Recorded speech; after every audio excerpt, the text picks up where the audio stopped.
Assalamualaikum warahmatullahi wabarakatuh. Alhamdulillahirabbil alamin. Wassalatu wassalamu ala asyrafil mursalin nabiyyina wa habibina Muhammadin wa ala alihi wa ashabihi ajma'in. Asyhadu an la ilaha illallah wahdahu la syarika lah, al-malikul haqqul mubin. Wa asyhadu anna Muhammadan abduhu wa rasuluhu al-mab'uts rahmatan lil alamin. Ya ayyuhalladzina amanu ittaqullaha haqqa tuqatih wa la tamutunna illa wa antum muslimun. Allahumma ati nufusana taqwaha wa zakkiha anta khairu man zakkaha anta waliyuha wa maulaha innaka ala kulli syai'in qadir. Amma ba'd, fa inna asdaqal hadithi kitabullah wa khairul huda huda Muhammad sallallahu alaihi wasallam wa syarrul umuri muhdatsatuha wa kullu muhdatsatin bid'ah wa kullu bid'atin dhalalah wa kullu dhalalatin finnar. Kaum muslimin dan muslimat, as-saimin as-saimat, al-musyahidin wal musyahidat, saudara-saudari para pemirsa dimanapun berada, alhamdulillah, syukur yang luar biasa dan kesyukuran yang harus selalu hadirkan dalam hidup kita atas nikmat dan karunia anugerah yang senantiasa Allah limpahkan kepada kita. Mudah-mudahan kita selalu menjadi orang-orang yang pandai bersyukur pada Allah Subhanahu wa taala atas apa yang telah Allah berikan. Tentunya dengan jalan menjalankan perintah-perintahnya dan mencoba meninggalkan seluruh apa yang dilarang oleh Allah Subhanahu wa taala dan Rasulnya sallallahu alaihi wasallam. Dan mudah-mudahan Allah selalu memberikan kepada kita kekuatan, kekokohan di atas jalan agamanya dan semangat untuk menjalankan kebaikan-kebaikan. Salawat dan salam senantiasa pula untuk kita ucapkan junjungan kita Muhammad sallallahu alaihi wasallam, Nabi besar alaihi salatu wassalam, yang merupakan panutan kita, qudwah hasanah kita. Sore ini kita akan mengambil pelajaran dari sebuah ayat yang Allah sebutkan dalam surah Al-Baqarah ayat 48. Allah Subhanahu wa taala berfirman, wattaqu yawman la tajzi nafsun an nafsin syai'a wa la yuqbalu minha syafa'atun wa la yu'khadhu minha 'adlun wa la hum yunsarun. Jagalah diri kamu dari azab Allah. Wattaqu yawman, jagalah dirimu dari azab Allah pada hari di mana seseorang tidak dapat membela orang lain walaupun hanya sedikit, pada hari di mana tidak diterima syafaat,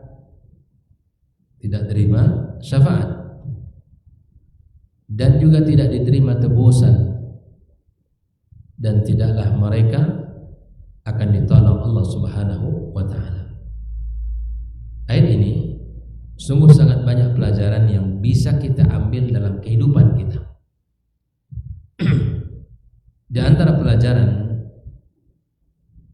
yang bisa kita ambil dari ayat yang mulia ini, yang pertama adalah Allah Subhanahu wa taala menunjukkan ayat ini, menurunkan ayat ini untuk orang-orang Bani Israel. Untuk orang-orang Bani Israel. Walaupun pada semua ayat yang ada dalam Al-Quran itu berlaku umum, sebagaimana yang sudah kita bahas kaidahnya al-ibratu bi umumil lafzi la bi khusus sabab, bahwa semua ayat ditujukan untuk semua manusia. Pelajarannya, nah, ayat ini berbicara tentang orang-orang Bani Israel, yang mana setelah ayat sebelumnya ya Bani Israel, ya uzkuru ni'mati allati an'amtu 'alaikum, yang mana Allah Subhanahu wa taala sebutkan, di mana Allah memerintahkan kepada mereka untuk mensyukuri nikmat-nikmat Allah Subhanahu wa taala. Diperintahkan oleh Allah berkali-kali mengingat nikmat-nikmat Allah berikan kepada mereka dan kepada nenek moyang mereka.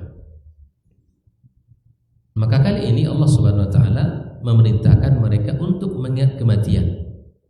Sudah sekian banyak nikmat yang Allah berikan kepada mereka dan pada nenek moyang mereka, tapi itu semua tidak menjadikan mereka sadar akan kebesaran Allah Subhanahu wa taala dan kewajiban mereka yang mereka harus tunaikan.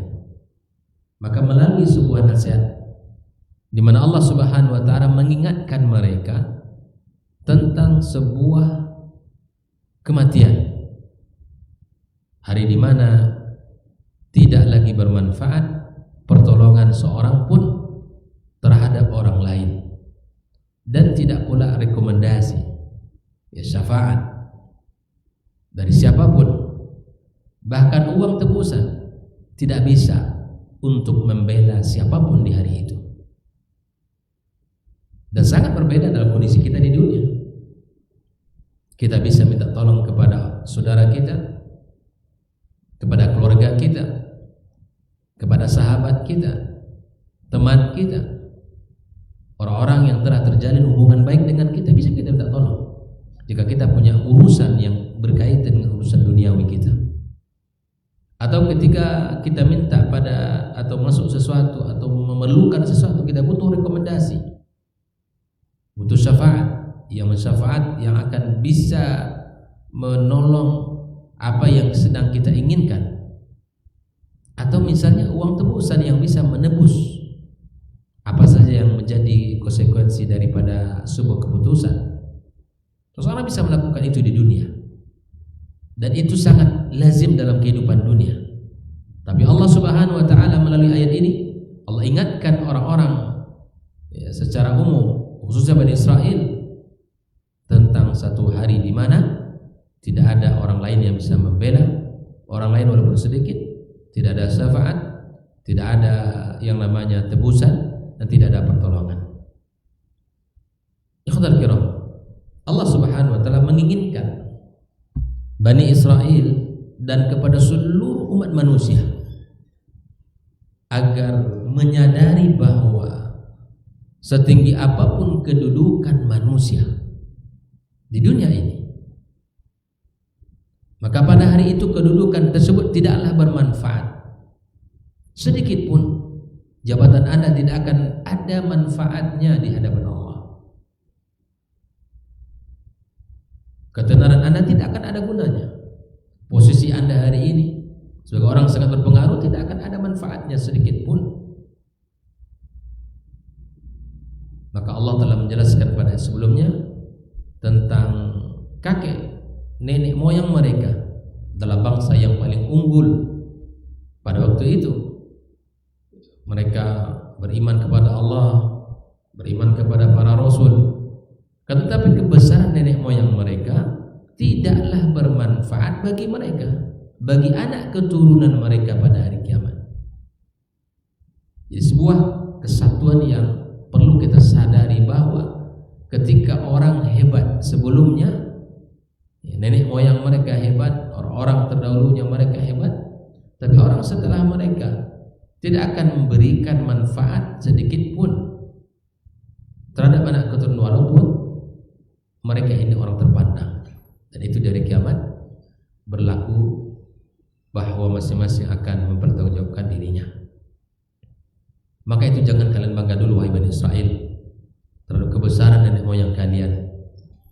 Selama kalian tidak seperti mereka, selama kalian tidak istiqamah bertakwa, menjalankan perintah Allah, konsisten seperti nenek moyang kalian, teguh di atas jalan ajaran Allah, maka kebanggaan itu tidak ada manfaatnya.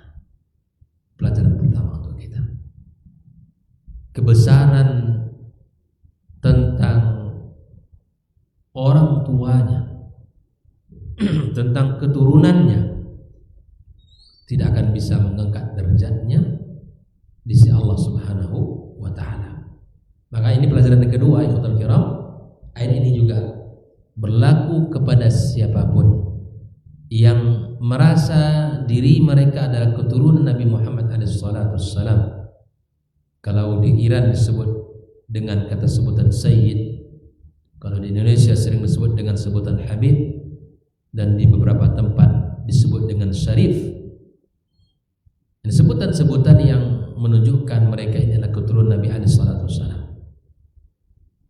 Dan kita sadar bahwa orang-orang yang memiliki nasab langsung tersambung ke Nabi SAW adalah sebuah kehormatan, kemuliaan, nikmat yang Allah berikan kepadanya.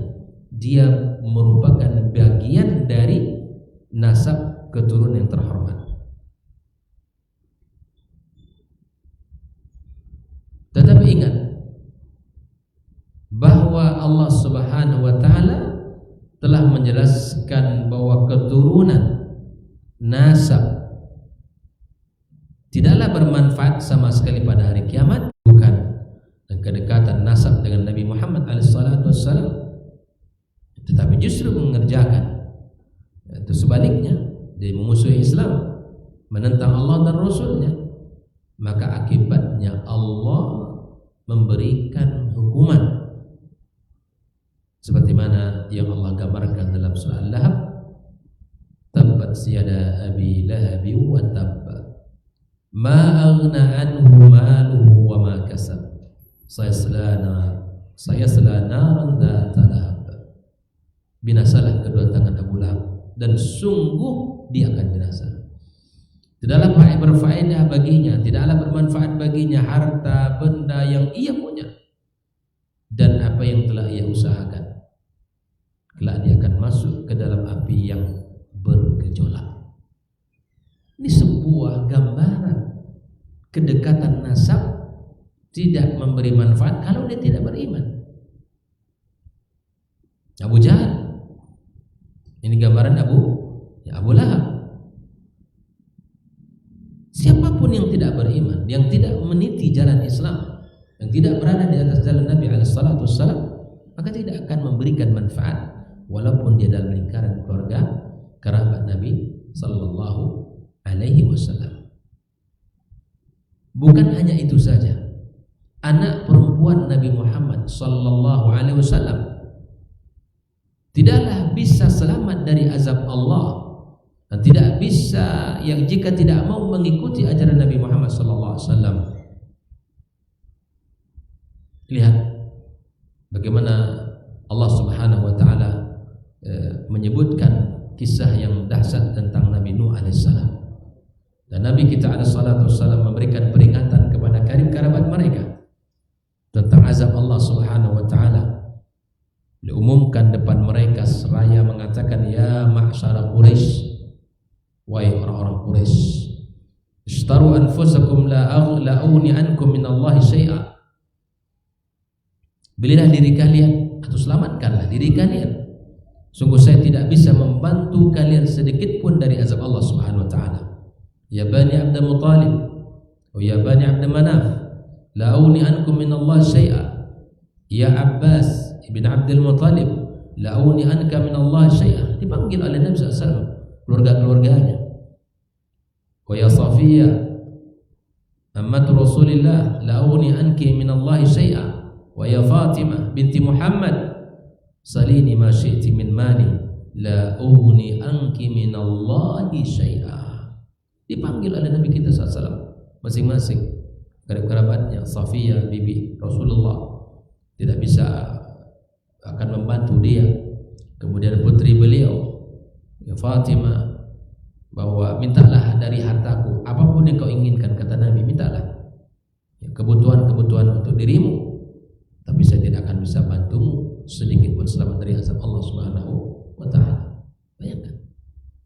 Muhammad sallallahu alaihi wasallam menyebutkan tentang putrinya, tentang bibinya, Abbas dan yang lain. Orang-orang yang memang keluarga yang dekat hubungan dengan Nabi kita alaihi salatu wassalam.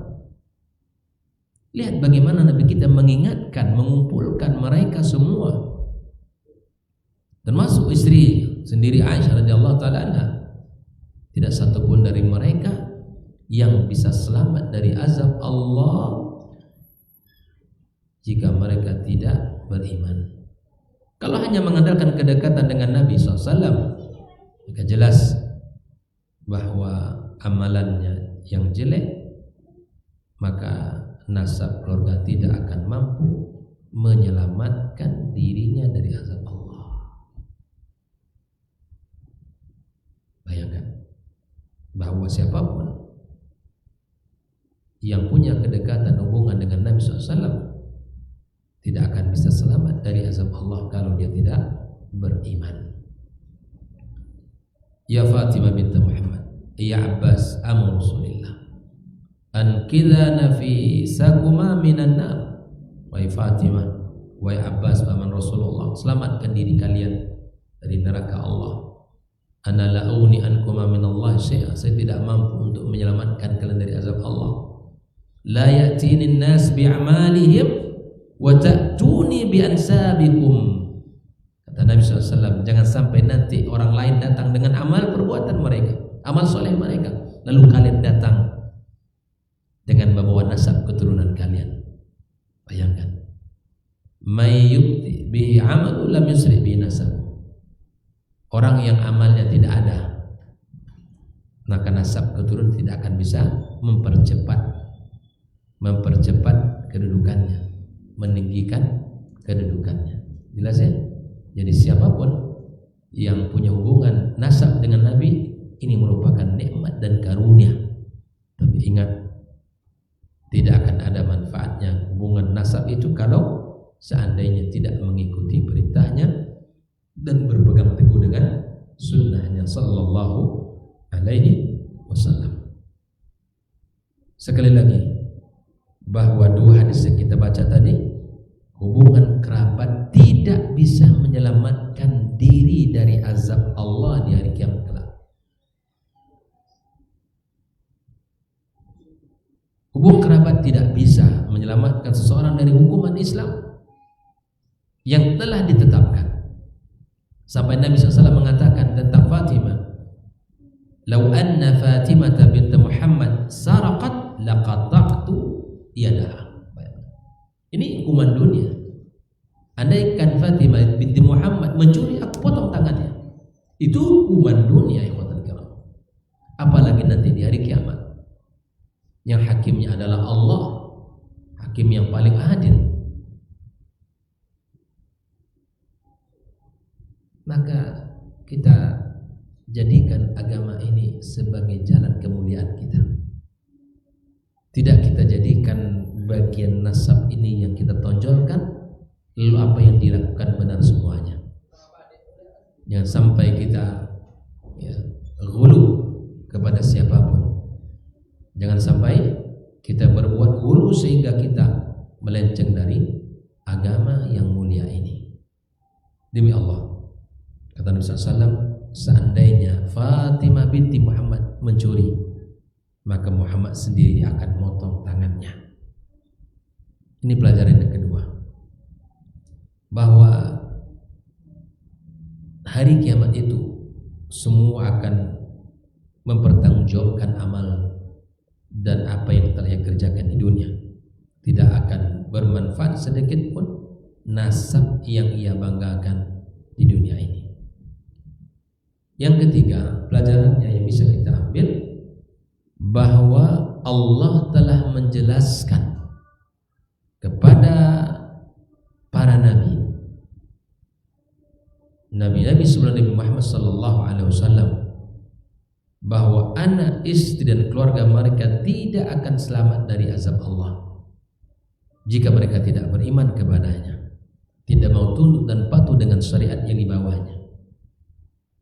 Kita lihat umpamanya kisah Nabi Nuh alaihissalam ketika meminta dispensasi kepada Allah untuk menyelamatkan anaknya dari azab, permintaan tersebut tidak dikabulkan Allah. Justru Allah Subhanahu wa taala tegur Nuh alaihissalam. Ingat ketika Allah Subhanahu wa taala menceritakan wanada Nuh rabbah faqala rabbi inna ibni min ahli. Nah, ketika Nuh berseru kepada Tuhannya sambil berkata, ya Tuhanku, sesungguhnya anakku termasuk keluargaku. Wa inna wa'dakal haq, sungguh janji engkau adalah benar. Wa anta ahkamul hakimin, engkau hakim yang paling adil. Qala, lalu Allah SWT katakan, ya Nuh, kalimat yang tegas dari Allah, innahu laisa min ahlik, kata Allah, wahai Nuh, sesungguhnya dia bukan termasuk keluargamu. Yang dijanjikan keselamatan itu bukan dia. Innahu amalun ghairu salih, sesungguhnya perbuatannya perbuatan yang tidak baik. Fala tas'alni ma laisa laka bi ilmun, jangan engkau meminta, memohon kepadaku sesuatu yang kau tidak mengetahui hakikatnya. Kalimat yang tegas dari Allah kepada Nuh alaihissalam. Jangan engkau minta kepadaku, mohon kepadaku sesuatu yang kamu tidak tahu ilmunya. Inni a'iduka an takuna minal jahilin, sungguh aku memperingatkan kamu supaya kamu jangan termasuk orang yang tidak berpengetahuan. Subhanallah. Nuh datang kepada Allah meminta agar Allah selamatkan putranya. Ayah mana yang tidak bersedih kalau putranya binasa di hadapan matanya? Ayah mana yang tidak merasa iba ketika putranya tenggelam di hadapannya, binasa dalam azab Allah Azza wa Jalla? Ayah mana tidak tahan melihat buah hatinya? Tapi ternyata keimanan yang menjadi kata kunci tidak ada pada anaknya, sehingga ternyata anaknya tidak menjadi golongan dia. Begitulah yang dialami oleh Nabi Nuh alaihissalam. Begitu juga dengan Nabi Ibrahim alaihissalam, ketika memohon kepada Allah agar anak keturunannya dia jadikan para pemimpin-pemimpin di dunia ini. Allah Subhanahu wa taala menolak permintaan Nabi Ibrahim kecuali anak keturunan yang saleh dan taat kepada Allah. Allah katakan dalam firman-Nya Al-Baqarah 94, wa idzibtala Ibrahima rabbuhu bikalimatin fa'atammahun. Ingatlah ketika Allah uji Ibrahim dengan beberapa kalimat, ya, perintah dan larangan. Lalu Ibrahim menunaikannya, lulus ujian dengan baik. Qala inni ja'iluka lin-nasi imama. Kata Allah, aku akan jadikan kamu imam bagi seluruh manusia. Ibrahim mendengarkan perkataan ini, qala wa min dzurriyyati. Kalau demikian ya Allah, jadikan juga anak keturunan saya. Ibrahim meminta, bukan hanya dia yang dijadikan sebagai imam, tetapi hendaknya Allah juga jadikan anak dan keturunannya. Qala, kata Allah, la yanalu ahadil zalimin. Janjiku ini tidak berlaku bagi orang-orang yang zalim. Artinya, ketika Ibrahim meminta agar Allah jadikan dia dan anak keturunan pemimpin, maka dikecualikan oleh Allah orang yang tidak beriman. Tapi kalau anak keturunan kamu yang beriman, maka masuk dalam janji Allah Subhanahu wa taala tadi. Bayangkan. Ini menunjukkan betapa sekali lagi bahwa para nabi-nabi sebelum Nabi Muhammad pun, bahwa jika ada anak dan istri mereka tidak beriman dan tidak tunduk dan patuh kepada Allah, maka mereka pun, para nabi pilihan Allah itu pun tidak bisa menyelamatkan keturunan mereka, anak dan istri mereka dari azab Allah Subhanahu wa taala. Kalau kita ingin coba dalami lagi kisah Nabi Nuh dan Lut alaihissalam, yang tidak bisa membantu istrinya sedikit pun dari azab Allah Azza wa Jalla, tidak bisa. Kalau tadi Nuh membantu anaknya ditegur oleh Allah, kalau Kalau tadi Ibrahim meminta keturunannya semuanya dijadikan pemimpin, dikecualikan oleh Allah orang-orang yang tidak beriman. Nah, begitu juga Nabi Nuh, Nabi Lut tidak bisa membantu istrinya.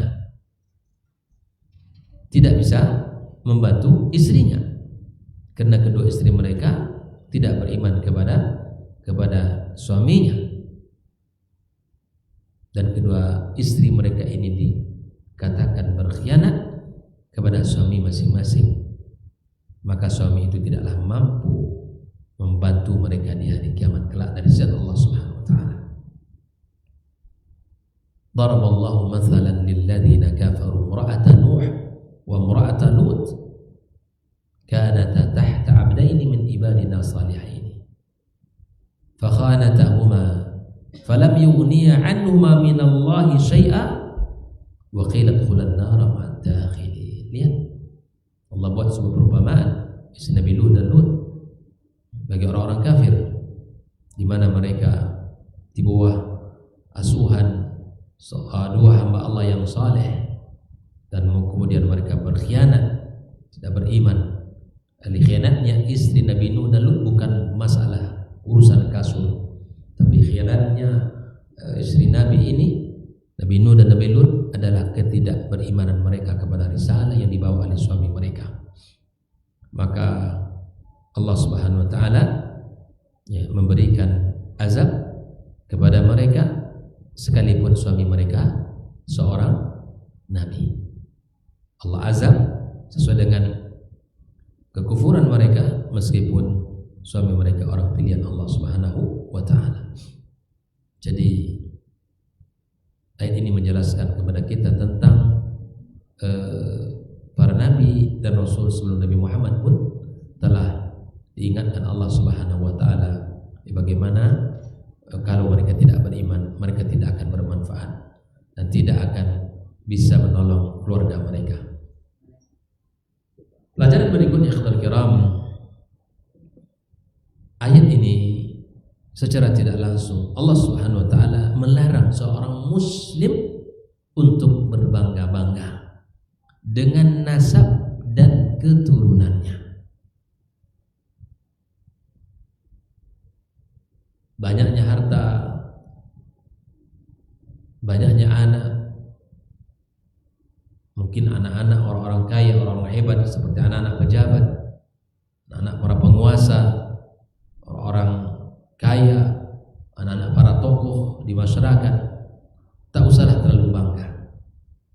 Tidak usah terlalu bangga dengan kedudukan orang tuamu, dengan kehebatan bapakmu, dengan ketenaran orang-orang yang kamu cintai, karena yang diperhitungkan di sisi Allah adalah keimanan, bukan siapa fulan, bukan yang menjadi patokan adalah kedudukan dan jabatannya, tetapi yang menjadi patokan adalah iman, akhlak serta ilmu dan amalnya. Disebutkan dalam sebuah syair, man kana muftakhiran bil mali wan nasab wa innama fakhruna bil ilmi wal adab. Siapa yang berbangga dengan banyaknya harta dan tingginya nasab, maka sesungguhnya kebanggaan kami hanya ada pada ilmu dan adab. Jadi yang menjadi kemuliaan kita, kebanggaan kita ada pada ilmu dan adab. Ilmu dan adab itu yang bisa mengangkat. Adapun harta, keturunan itu bisa seketika akan menjatuhkan seseorang. La khaira fi rajulin hurrin bila adabin, na'am walau kana mansuban ila al-ard. Tidak ada satu kebaikan pun pada seorang laki-laki yang merdeka tanpa mempunyai adab. Na'am, walaupun dia tersambung nasabnya dari keturunan orang Arab. Kalau tidak ada adab, tidak ada akhlak, tidak ada qimah, tidak ada nilai pada orang itu. Nilai seseorang itu akan ditentukan sejauh mana adab yang ada pada dirinya dan sejauh mana ilmu yang Allah berikan kepadanya. Oleh itu, tidaklah sebuah kebaikan bagi seseorang yang merdeka, ya, yang tidak memiliki kemandirian dari sisi ilmu, dari sisi adab, dari sisi amal saleh. Alhamdulillah rahimani rahimakumullah, kita harus waspada tentang apa yang menjadi kebanggaan sebagian orang hari ini. Bahkan tak jarang ketika ya ingin maju pilkada katakan di negeri kita ini, ya tak jarang orang dia di samping fotonya ada foto orang tuanya. Kenapa? Ya, ingin membawakan kebesaran orang tuanya pada dirinya. Padahal yang dilihat orang apa? Siapa Anda? Bagaimana kiprah dan bagaimana ya secara pribadi yang dimiliki oleh dia. Oleh itu dalam pepatah Arab juga dikatakan walaysal fata may yaqulu walaysal fata may yaqulu hadza abi. Bukanlah pemuda itu yang dianggap yang mengatakan inilah bapak saya, inilah om saya, inilah pakde saya, inilah mama saya, inilah ocu saya. Enggak. Walakinnal fata, yang pemuda itu siapa? Mayyaqulu ha anada, ini saya. Banggalah terhadap apa jadi banggalah terhadap diri Anda sendiri. Jadilah Anda diri Anda sendiri. Karena itulah nilai Anda sendiri. Jangan berlindung di atas kebesaran orang lain. Kalaupun didapatkan, itu adalah bagian dari kebaikannya. Di dalam pepatah juga disebutkan bahwa ajali anak-anak mu'adab, kalau bukan karena kefasihan mereka membaca syair, niscaya pancung leher mereka. Kemudian juga disebutkan tentang sebuah kisah ya di Irak di masa itu, di pemerintahan Yusuf Al-Hajjaj Al-Thaqafi. Semua orang dilarang untuk keluar habis Isya. Orang siapa yang melanggar peraturan itu kemudian tertangkap, maka hukumannya adalah hukuman pancung lehernya. Pada suatu malam para tentara Hajjaj mendapatkan 3 remaja. Ketika ditanya alasan mereka keluar malam, masing-masing menjawab dengan syair yang fasih yang bunyinya seakan-akan menunjukkan mereka adalah anak para pembesar, orang-orang hebat, pemberani, sehingga dibiarkan oleh tentara Hajjaj. Ketika pagi harinya, ketika remaja itu dipanggil ke hadapan Hajjaj dan ditanya tentang keadaan mereka yang sebenar-benarnya, tiba-tiba jawaban mereka sangat mengejutkan semua yang hadir di ketika itu, karena ternyata mereka bertiga masing-masing adalah anak tukang pembuat roti. Tidak disangka mereka ini adalah anak-anak pembuat roti. Dari jawaban-jawaban mereka itu adalah anak-anak pembesar, anak tukang bekam dan anak tukang tenun. Kemudian Hajjaj berkata kepada para menterinya, ajarilah anak-anakmu adab, kalau bukan karena kefasihan mereka membaca syair, nescaya aku pancung leher mereka. Kemudian dia mengatakan sebuah syairnya, kun ibnan man syi'ta waqtasib adabah yughnika mahmuda wa anin nasab innal fata man yaquluha anana wa laysa al fata man yaqulu kana abi. Jadilah kamu anak siapa saja, dari mana saja nasab. Karena kita tidak bisa ya pengen lahir saya lahir dari si fulan, nggak bisa, karena masing-masing kita sudah ditentukan Allah SWT. Tetapi hendaklah kamu belajar adab. Dengan begitu kamu sudah terpuji tanpa menunjukkan nasab. Dengan adab engkau sudah terpuji tanpa harus disupport oleh nasab. Pemuda yang baik yang mengatakan inilah saya, bukan pemuda yang baik mengatakan inilah bapak saya. Cerita di atas menunjukkan bahwa yang terpenting bagi seorang pemuda adalah ilmu dan akhlak. ilmu dan akhlak serta keimanan yang menjadi perhiasan dia, bukan keturunan dan harta yang selalu ditonjolkan. Dengan bekal ilmu, bekal iman dan akhlak, seseorang bisa selamat di dunia dan bisa selamat di akhirat, walaupun dia anak seorang tukang roti, seorang tukang bekam, dan seorang tukang telur. Jadilah anak siapa saja, lahir dari keluarga mana saja, tapi ingat, Anda harus punya adab, harus punya iman, harus punya akhlak. Ikhwal kiram rahimakumullah. Pelajaran terakhir menunjukkan bahwa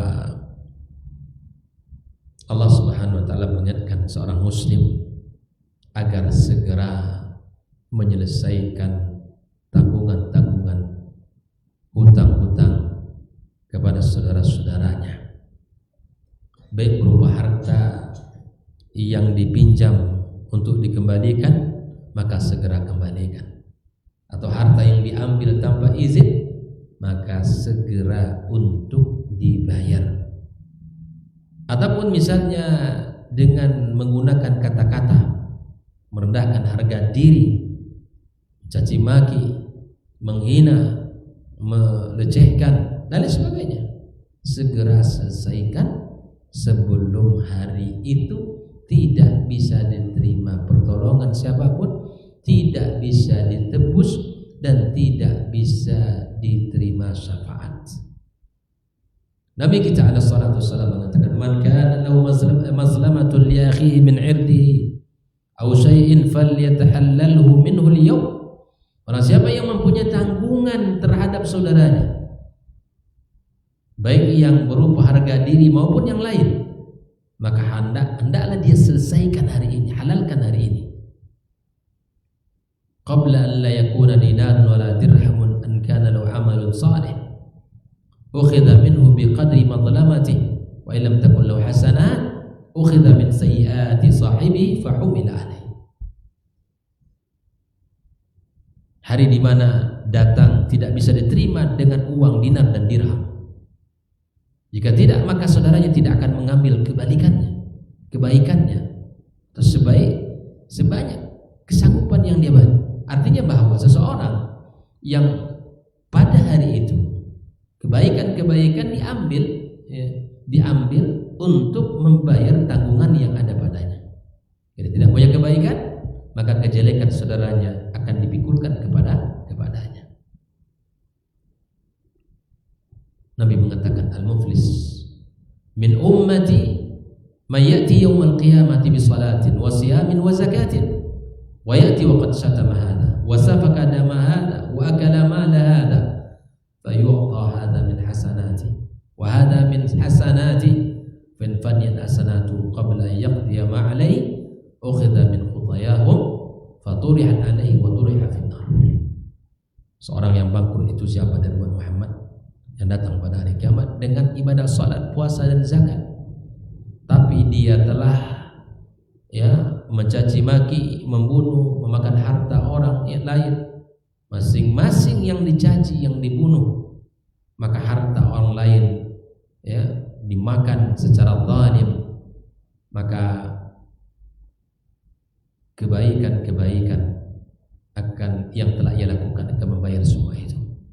Jika kebaikan tidak bisa membayar kezaliman dia, maka keburukan orang yang disakiti akan ditimpakan kepadanya dan kemudian dilemparkan ke dalam neraka Allah Subhanahu wa taala. Ikhwal kiram, sungguh sangat dahsyat kehidupan di hari kiamat dan perjalanan di akhirat kelak. Mudah-mudahan Allah Subhanahu wa taala memberikan kepada kita kekuatan, keselamatan dan kemudahan di dalam menjalankan perintah Allah. Ingatlah, setiap dari kita selalu mengingat, setiap kita selalu berpikir bahwa hari itu cepat atau lambat pasti datang dan kita akan kembali kepadanya. Sudahkah kita mempersiapkan bekal yang cukup untuk bertemu dengan Allah Subhanahu wa taala? Semoga Ramadan ini mengantarkan kita kepada iman dan takwa dan menjadikan kita lebih sadar untuk membekali diri kita untuk menuju hari yang sangat pasti dan sangat dahsyat itu. Barakallahu fikum. Demikian wallahu ta'ala alam wa sallallahu ala nabiyyina wa habibina Muhammadin wa ala alihi wa sahbihi ajma'in. Assalamualaikum warahmatullahi wabarakatuh.